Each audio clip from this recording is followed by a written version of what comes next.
Welcome to Influential Entrepreneurs, bringing you interviews with elite business leaders and experts, sharing tips and strategies for elevating your business to the next level. Here's your host, Mike Saunders. Hello and welcome to this episode of Influential Entrepreneurs. This is Mike Saunders, the Authority Positioning Coach. Today we have with us Clea Conner, who's the CEO of Intelligence Squared. Clea, welcome to the program. Hi, Mike. Thanks so much for having me.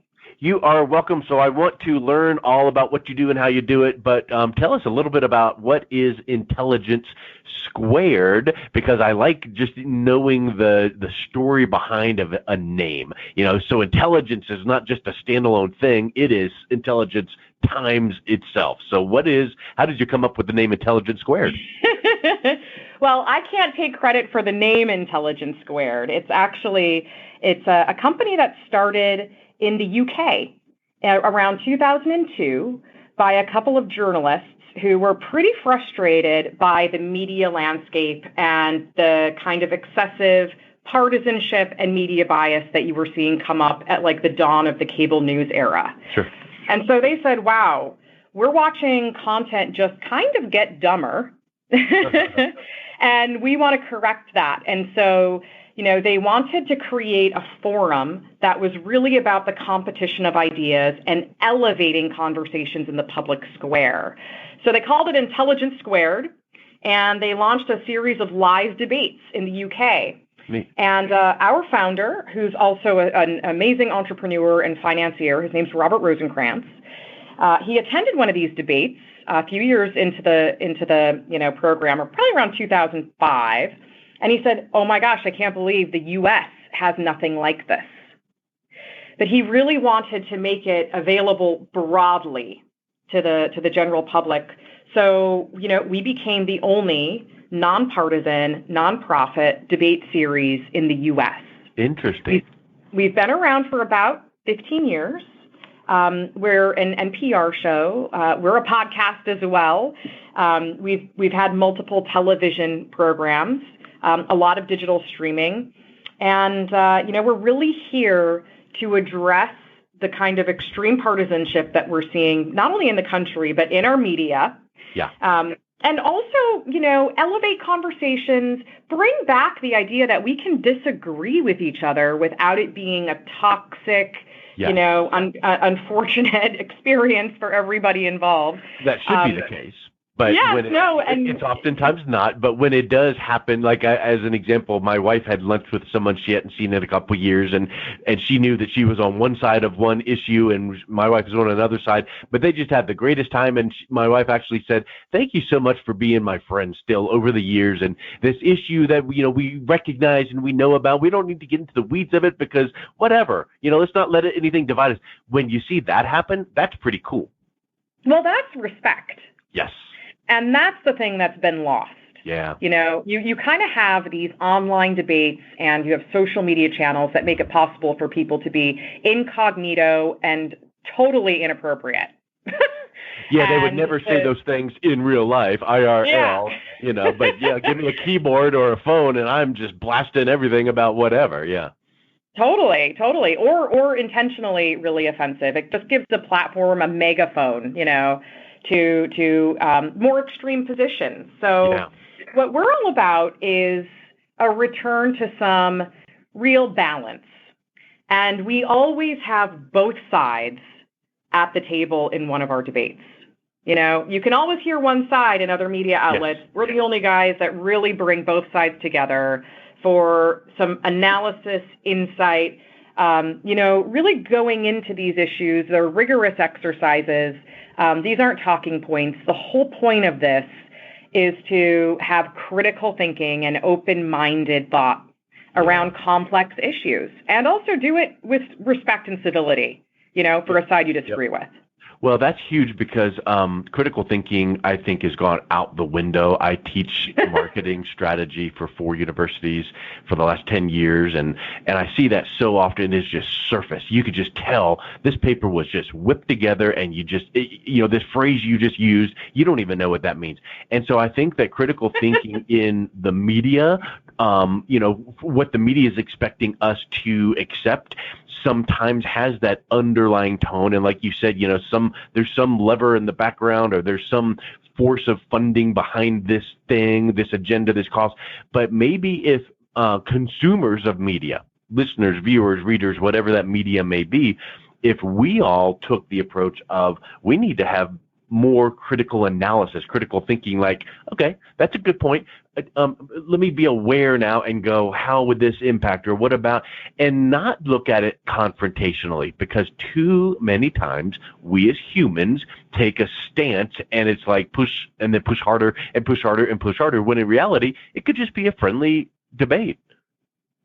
Oh, absolutely. I mean, especially about stuff that's kind of unfolding in the news cycle or unfolding in your community, or things that are challenging, that are challenging you, that maybe if you took a different perspective, maybe if you heard somebody else out, you might not only learn something, but your thinking might evolve around it. But we often take a posture of right and wrong, of a clear binary. And people have kind of stopped listening, which is a pretty big part of debates. Well, and the problem is they listen, or they hear, but they don't really listen intently, but they're hearing just long enough to wait for that pause in the conversation to get their zinger back in. And that's a fight, not a conversation or stimulating, conversation. So I think that's you guys are bringing a lot of light to this interesting nuance of communication. I love it. Talk a little bit about how entrepreneurs could leverage debate in a healthy way, more so than just, I'm an entrepreneur, I'm going to take a stance on this issue that we see out there, social issue of whatever. But is there a way that in the business world you feel like debate could be kind of reinvigorated and used in a healthy way? Oh, yeah. I mean, for sure. If you go into, I think especially for entrepreneurs, they're on a journey of discovery and experimentation. Yeah. And iterating on ideas is really how you're growing, and how you're figuring out what works, what doesn't, who your audience is, how much things should cost, where you should take it, and how you're going to grow. What's the big vision and path forward? If you don't challenge your own assumptions, you don't end up with the best outcome. And debate is a vehicle, like classical debate even, the fact that it's structured with opening remarks, where you shut up and you listen to somebody else talk. And you're not preparing your, rebuttal. You are really listening to them. And then you can ask active questions about why they feel that way. This is all intended to help the entrepreneur inform their opinion and make better decisions. And a good example of who uses this in business on a regular basis, actually 2 names that we all know, Ray Dalio and Bill Gates. Yeah. Both of these men are pretty committed to challenging their ideas in a systematic way all the time. Because if they think they're right and they miss something, it's multiple millions of dollars or a severe strategic blunder. Yeah. So, they actually, both of them talk a lot about the role of debate and how they use debate to help make decisions. I kind of think of it when you were describing one of those things, I think of it like as crowdsourcing. So if you can crowdsource this topic, then you're going to hear all kinds of different opinions. Some are going to be off the wall on one side of your, mental equation, and some are going to be off the wall on another side. But if you crowdsource all of this through this healthy debate, framework, now you can maybe see that bigger picture clearer and go, maybe I'm not totally swayed to my other side, but these people brought up this, and this. And okay, so that helps me now maybe have a little bit more empathy for that side. Yeah. So maybe that'll guide my leadership style, my marketing content, my stance on whatever. Maybe we're not going to change, but we appreciate those perspectives. So do you think that crowdsourcing, kind of mindset fits into the idea of debate? I think so, absolutely. I think when you're taking in multiple points of view, you're going to end up with a synthesis of ideas that's stronger than your own, right? Yeah. I mean, how arrogant to think we know everything.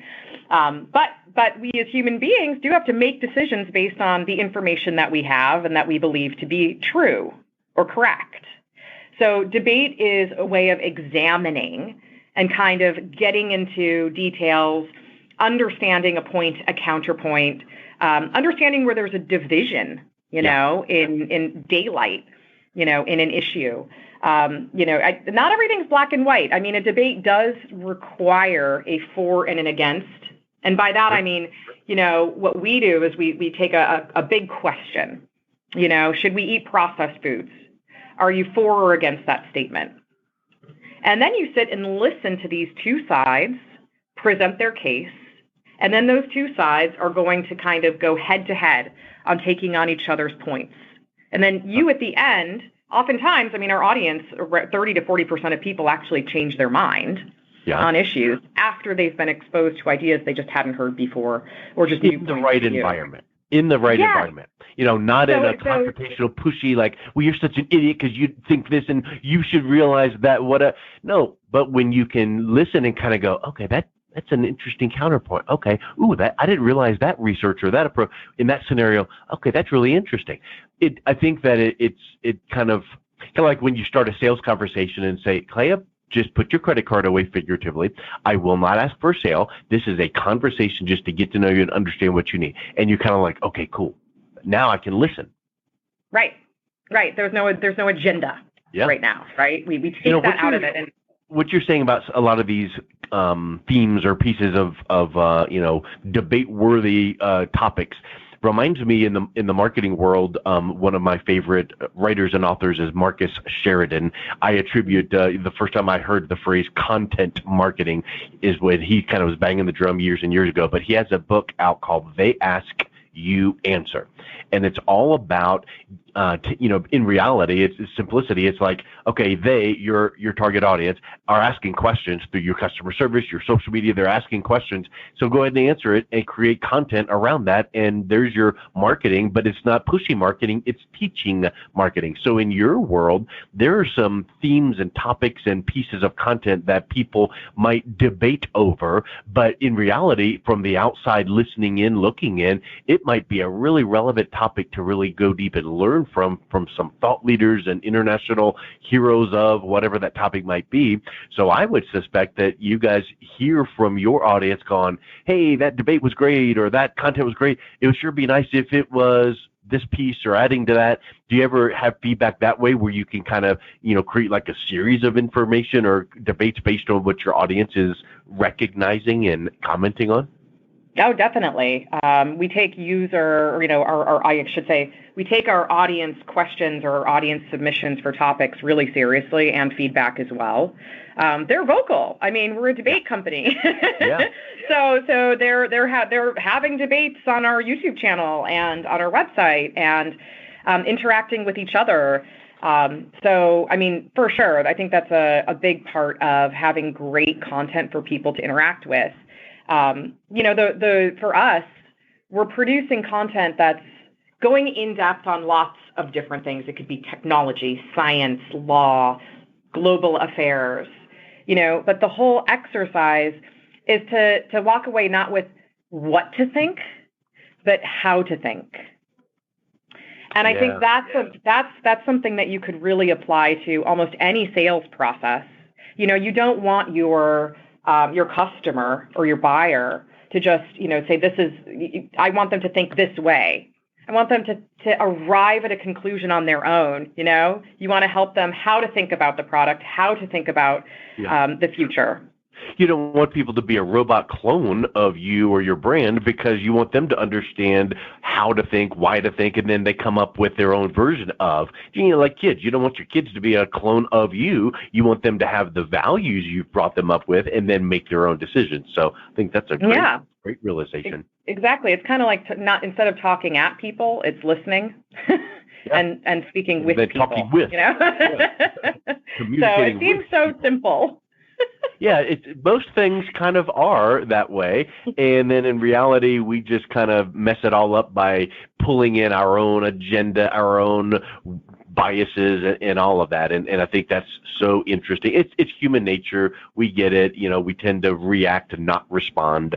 So I think that's a great admonition that maybe people should take away even from this conversation is approach something before you react to it, even in a conversation. And to me, that's such a hard thing, where something real time right now, I need to say this or do this or justify this, but maybe just kind of take a beat and take 2 seconds and kind of think from their perspective and go, what are they really asking or saying here? And then that could help guide that response. That ties right into debate. Yeah. And, it's also about being intellectually curious. Yeah. It's also about, I think from the entrepreneur's perspective, being really open-minded. You may think your product is what the market needs, right?